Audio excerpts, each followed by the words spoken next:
Y'all want a shipping video? Alright. Okay, what are we doing? Yeah, so this is how I started shipping all my orders faster. Let me set you guys up. Okay, so I'm a full-time eBay reseller. I've been selling on eBay for like, what is it? Like 3.5 years now. I used to sell everything, so I was selling stuff like VCRs, like stereo units, really big stuff. And the least favorite thing I had to do was shipping out my orders. So I ended up making a lot of changes. I cut the amount of time I spend shipping every week down at least by half, probably way more than that though.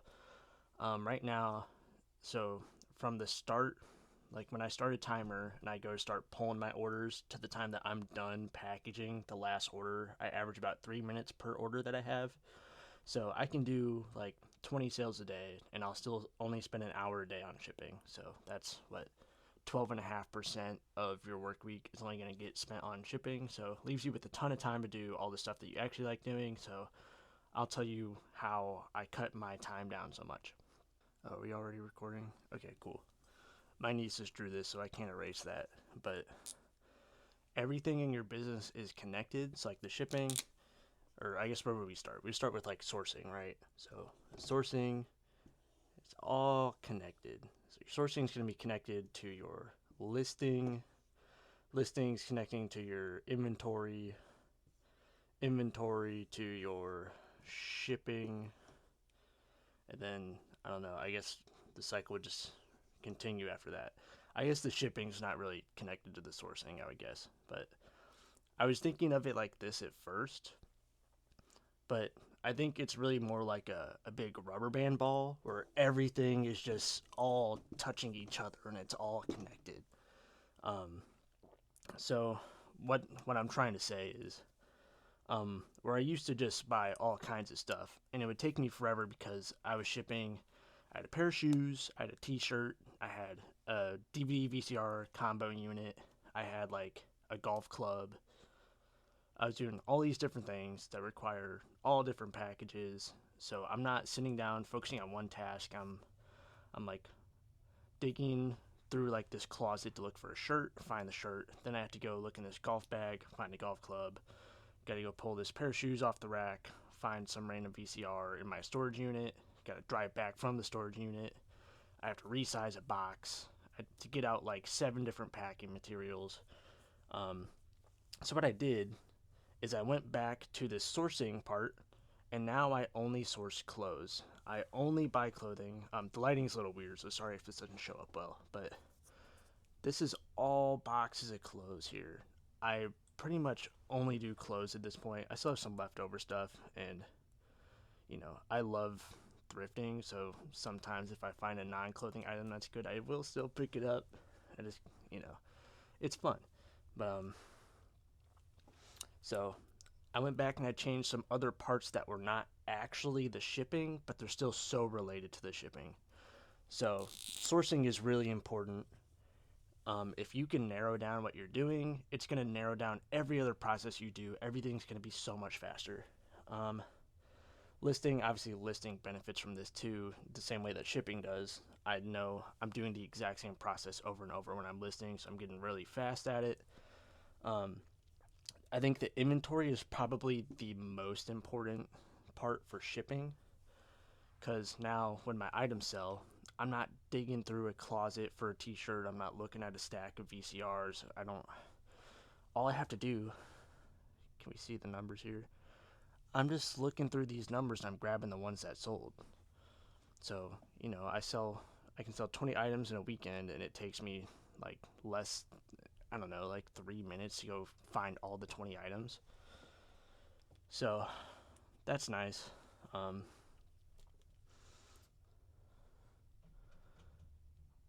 What's next? I was on a roll. My brain just blanked. I think the rest of the points I'm going to make are kind of like nuanced. Like, since I'm buying all like the same type of clothing stuff, I know exactly what I need to ship, and it's all going to ship pretty much the same way. So, I'm just going to show you guys me shipping. I saved some orders over the weekend. today is Monday. It was just Thanksgiving and Black Friday, so I still got some orders I can ship out. I did already do some of it though, so I did cheat a little bit. But anyways, I guess we'll just cut to me packing orders now. Wow. Okay, the lighting is terrible, but I think we're gonna do this anyways. So let's pretend it's like Monday morning. I didn't do anything. So very first thing I'm gonna do, I'm gonna get on my phone. I find it's just been easier for me to use the eBay app to get this part done, but I'll just go to the paid ready to ship tab. I'll scroll down to the bottom. I always start from the bottom, and then I'm just looking at like the custom SKU numbers on these listings. Like, I don't know if we can see there. What is this one? So 2649. So I'm gonna go look for 2649. I'm also, so while I'm doing that, I always check the next couple just to see if like any of the next few are gonna be like right next to that one, just to make sure I'm not jumping from this shelf to this shelf that's behind me that's not on the camera. So I think I already pulled all these though. Yeah, so is there any that I haven't pulled? Looks like it. A $20 offer and a $50 item. I think I'm good on that one. Don't need that. Okay, what are we at? 2214. Okay, so I need 2828 and 2851. So that's gonna be on this side. I don't know if you guys can even see me right now. Apologize. 2828 and 51.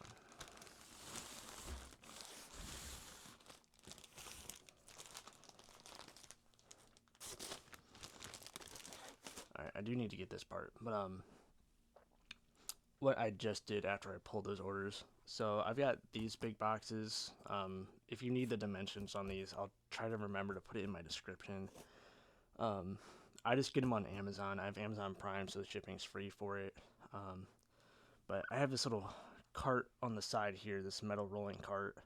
I always keep one empty box here, and I just fill that empty box with the stuff that needs to be shipped. So once I have that loaded up with all the stuff I need to pack up, so I'll take this whole box and I'm setting that on the ground next to my chair at my desk so that while I'm listing, I'm not having to get up and go grab every order. So we'll cut to me actually packing the rest of my orders now. I realized I forgot to show you guys my desk, so I'm gonna do that real quick. Okay, so obviously I'm sitting here. I have all the orders that need to be shipped. I keep an IKEA bag, which I throw the packed orders into. So I'm sitting here. I have my scale right here within arm's reach. I'm not having to get up. I can reach it. Almost all my orders are going to go in these poly mailers. So obviously this is also within arm's reach. I don't have to get up. And then if it's like super thick and I don't trust the poly bag to hold it, I'll use one of these. I think this is a 1092. Yeah, so 1092 priority shipping box. Yeah, I've got all that. I've even like my poly mailer refill bags are right here, and then my label printer's right here on this shelf. That's what I use that for. So label comes out here. So this whole time I'm not having to move at all. This is I think I called it like the nuance or something, but that's one of the things I'm trying to make sure. So I'm trying to make sure no matter what the task is, whether it's listing or shipping, whatever I'm doing, I'm not having to like move away and spend all this time like just grabbing stuff. All right, now I guess I will do the shipping. This isn't the most space in the world. It works for most things. Like I literally just like when I put it in like the poly mailer bags, I just have it sitting on my laptop keyboard. So if you like more space than that, obviously you're not gonna copy this straight up, but not that I think anyone would want to copy this exact setup. But oh, what am I doing? I just talked about how I don't have to get up to do anything. So first order, I just lean down, grab it out of the box. I try to press all the air out of these bags, like when I'm first like putting them in the bag, but no, sometimes it doesn't happen. So I press out the air if I have to, but if it's not very much air, I'm trying to just ignore it.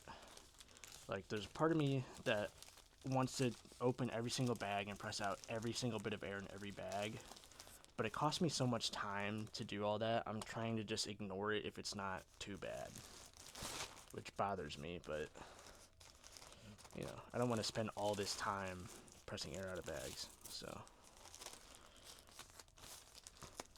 alright, so it's in a bag. So if you're curious like what shipping policies I use, I'm at the point where I'm trying to do ground advantage on pretty much everything. What is this? I think this is like an 11, no, maybe I think it's a 12 by like 9.5 poly mailer. If it fits in that, I'm trying to ship it in that. I'm trying to do it ground advantage. I would only use my 1092 boxes if it was something that was like really bulky and I thought that the poly mailer would rip if I put the item in the poly mailer instead. So the reason I'm doing that, so I charge, I do like buyer pays calculated shipping. Why is this not printing? Oh, my Wi-Fi's out. Cool. Let me write that down. I'm keeping a log of every time my Wi-Fi goes out because it's been ridiculous.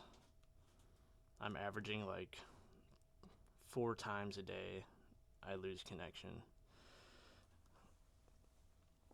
Okay. So the reason I'm trying to ship, here, I'll let you guys see this. So the reason I'm trying to ship everything ground advantage is because I do buyer pays calculated shipping on all of my listings. So even though it doesn't like impact me, having a lower price shipping option, it lowers the overall listing price. So I'm really just trying to target a buyer's like willingness to pay. Like if they're willing to spend $50, I want as much of that $50 come to me. I don't want to use it on an upgraded shipping service. And also eBay calculates your the final value fee with the shipping included. So, you know, if I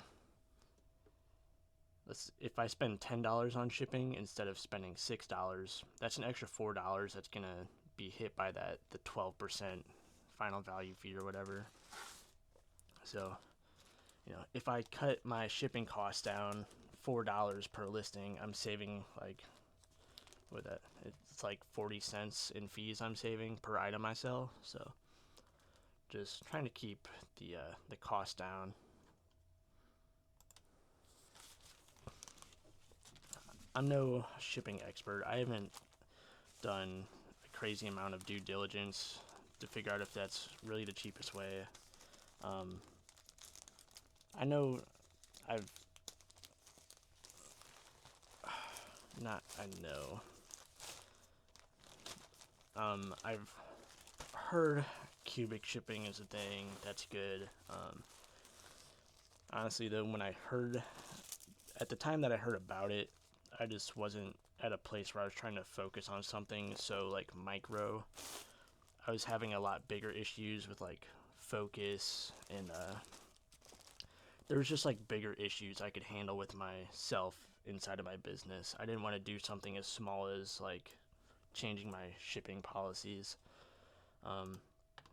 That is something I would like to emphasize. Obviously doing everything perfectly is great. You know, if you can do everything perfect and just squeeze every single last cent out of every sale, that'd be awesome. But for a lot of us, we have a lot bigger issues we can handle than like making an extra 30 cents on an order.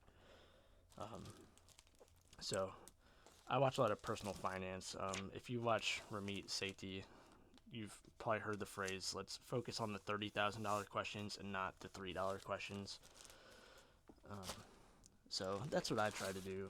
I knew that I could do something like regarding my work ethic and my output that would generate a much better return than studying like the intricacies of shipping policy. So this works for me right now, so that's what I do. If anyone else out there deals with like perfectionism almost, or like fear of failure, I guess it could also be, just start, figure the rest out later. Anything worth doing good is also worth doing bad. That doesn't sound super great saying it. Anything worth doing great is worth doing average. How about that? It's probably just still worth doing. Let's leave it at that. And I'll move on. So, I know I'm not moving with the lightning quickness today. But alright. I'll try and go fast for these next ones.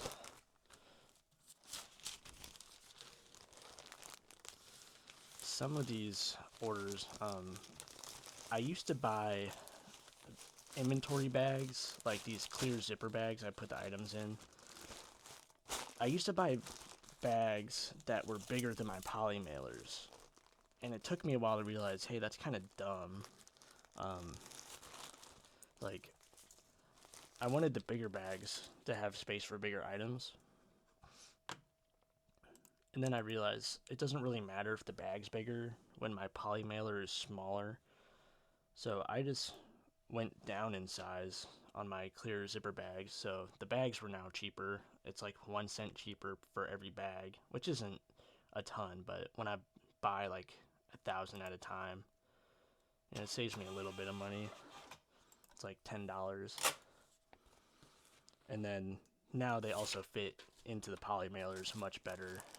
I don't have to fiddle with them as much. It's like with the old ones, I used to have to like, I'd put the item like down, I'd have to like fold the bag over this way, and then the zipper would be like too wide, and I'd have to like fold it that way too, and then like hold it down as I'm like sliding it into the bag. So these smaller zipper bags, much better. I think from what I've seen, compared to most clothing resellers, I still use zipper bags that are bigger than most people do. And I think my poly mailers are bigger than most people's as well. But I honestly think I'm at the point I wouldn't go down anymore. I look at this as like treating my customers' items with respect. I don't want to have to like super smash all of these. That was not the right item. I don't think. This is why you shouldn't make videos and pack your orders at the same time. Or maybe it was. Actually, it might have been. I'm going to rip this open just in case. So, you're going to watch me waste a poly mailer. It was the right item. I'm freaking out about nothing. That was scary. I've only shipped out the wrong item in my career twice. The first time I did it, I had 2 smoke detectors in my inventory. Or no, not smoke detectors, thermostats.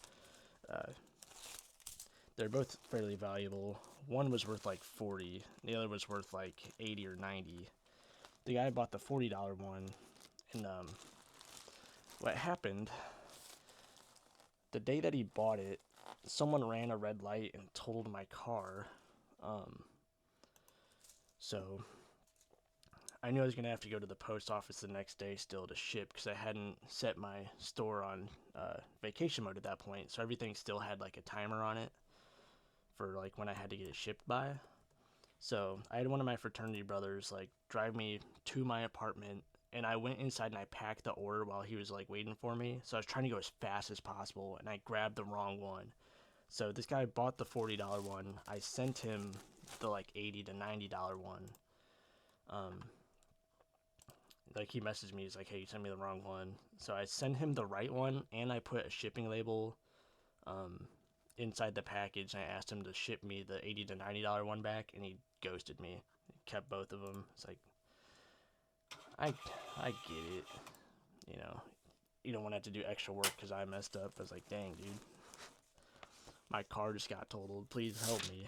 Alright, camera stopped recording because it hit 30 minutes, but we're back. So yeah, dude didn't care that my car got totaled. I'm just kidding. I didn't tell him that and like beg for it. Whenever something like that happens, that's just a cost of doing business online. Same thing for like returns.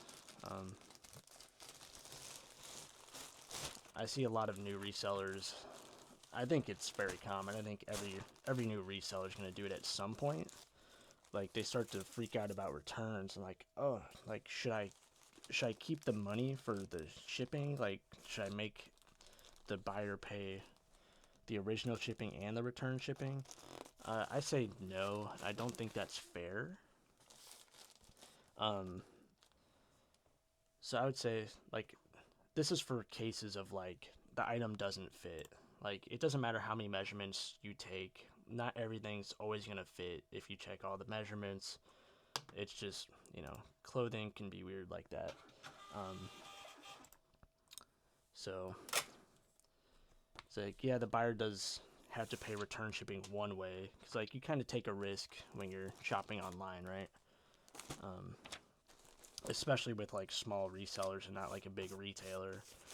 But we're also taking a risk by selling online. I think it's only fair to split the cost of the shipping. So when I do my returns for stuff like that, even if like they just decide that they didn't want it, they pay the original shipping, but I pay for the return shipping. Or either way, it's the same thing. I actually think, what is it? So the return shipping gets deducted from their return. So I guess they're paying the return shipping. Yeah, and then I send them back their original shipping. So if they like messed up the return shipping and it ended up costing like $1 bajillion, they would have to pay for the $1 bajillion part. Then I just send them back whatever the appropriate shipping was. So I think that's how it works.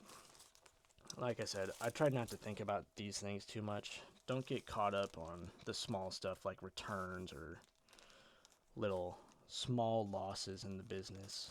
Focus on the $30,000 questions, not the $3 questions. So, I guess I'm at the point I'm done rambling. I'll just tell you what I sold while I pack it up. Oh, this one's going international. I don't remember where this is going. Oh, no, yes I do. This is going to Mexico. These were some like Y2K Aeropostale like track pants. I listed them for $27. The guy sent me an offer for $10. I declined it, and instead of sending me a second offer, he just bought them at full price of $27.88. Like, that is a pretty steep jump to go from 10 up to 28 basically. This is a Polo Ralph Lauren loop collar. This was $5 at a Goodwill, I think. I'm assuming it was only $5 because it was heat damaged. It looked like a dry cleaner had, they just used temperatures that were way too high. This is a linen and silk blend. It's supposed to be very like soft and bouncy, but this was stiff. And it had like not creases. Like you could see like the seams on the inside of the shirt, like through the front. I don't know. It just wasn't right. But I put that, real big in the title. Obviously, I took a bunch of pictures of it. Made it very, very apparent that something about this shirt was not right, and sold it accordingly. I listed it for like $25. Normally I would get like $50 to $60 for these shirts, but listed for $25. Someone in Japan sent me an offer of $18. and that's close enough, especially for a damaged item. So that's still about $10 profit. So for a short sleeve shirt that takes up hardly any space, doesn't take much to list, I'm very okay with that. Oh, this is really cool. So this is a vintage American Eagle. It's AE Supply. It's like a 4th zip or a half zip denim shirt. I thought it was awesome. I didn't really see any comps for it, but it was only $5, so I got it anyways because I thought it was cool and there was enough keywords for me to put in the title that someone would find it. And I was correct. I think they sent me a $20 offer. Yeah, so this sold for 20 bucks. I think I listed this for $27.88. $27.88 is like a price I do when, like, I want to get 25 for something, and I just, you know, I have offers on for pretty much everything. So I'll put $27.88 just to like give me a small buffer for offers. So I know if I put it for 25, they're gonna offer me 20, even if they're willing to pay full price. But you know, $27.88 might make them think a little bit harder before doing that. Here I am, I took a $20 offer anyways, but you know, whatever.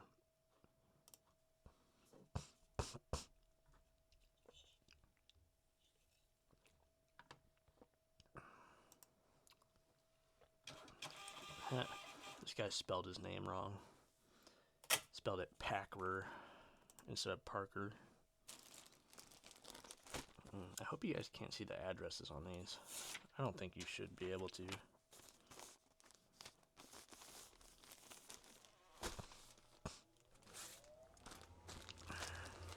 Oh no. The heater just turned on. I do have some non-clothing stuff to ship out today. I don't think I'm going to show you guys that though because I really don't sell much of it. I have like a pair of shoes. I have a random golf ball. I bought a sleeve of like they were golf balls with some golf course's logo on them. And it was like $5 for the sleeve of 3. And I sold one of them for 25, I think. And this other one just sold for 17. So I still have one left.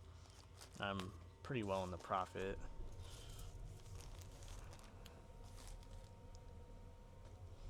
This is a toddler's vintage NBA jersey. It's Hakeem Olajuwon for the Houston Rockets. It's I think this was on an old champion tag. Really cool. So I think I paid $7 for that, and it sold for $30. The same day I found this jersey, I also found a toddler's, or it was a youth WNBA jersey, and then a toddler vintage Hornets. I think it was Larry Johnson on the Hornets one. And the Hornets one was on a Champion Made in USA tag. That sold for $60 in one day. Super good. Apparently, vintage NBA toddler jerseys, very good item. At least in my experience, the ones that I found have been great. It was good enough for me to start going through the toddler section, or like the kids' clothing section at the thrift. I don't dig through the racks at all. I literally just walk through it and see if there's any like anything good sticking out. Like if there was like a patty going a puffer jacket, I'd be able to tell just from it poking out. And then jerseys are super easy to see sticking out the side. So I found a couple things by doing that. Not anything crazy yet though. This is brown. Okay. I always have to check. So I'll show you the screen here. The way I know, I try to make it a habit to double check anyways, but the way I know that I'm shipping Ground Advantage, so at the top, here, hold on, I need to flip this around. Here's your close up, sorry.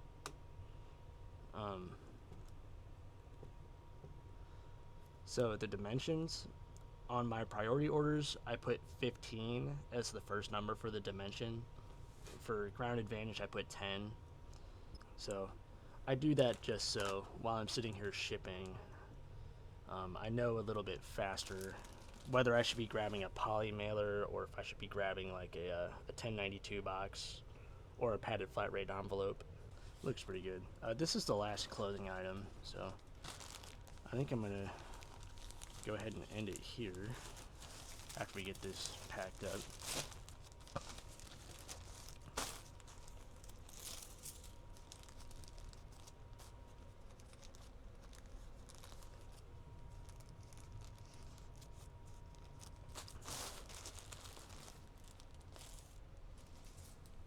2 pounds. Dang it. It's very close. It's 1 pound and 0.6 ounces. Close to being under a pound. This item was it's an Adidas Golf, like, it's a quarter, like, snap, I think. It had the Pebble Beach logo on it. Usually when I see Pebble Beach stuff, it's really old, and it's on, like, Pebble Beach's own tag. But this was on an Adidas, and it was a modern item, like, only a couple years old. So I listed it for, like, 30 something. I think I got an offer for 25. So that was nice. But I hope you guys like listening to me ramble. If this is your first time watching me and you're all the way to the end, congrats, you survived. I do like sales videos a lot if you want to see what I'm selling, try and learn some new items. Cool. Anyways, thank you for watching, and I will see you guys next time.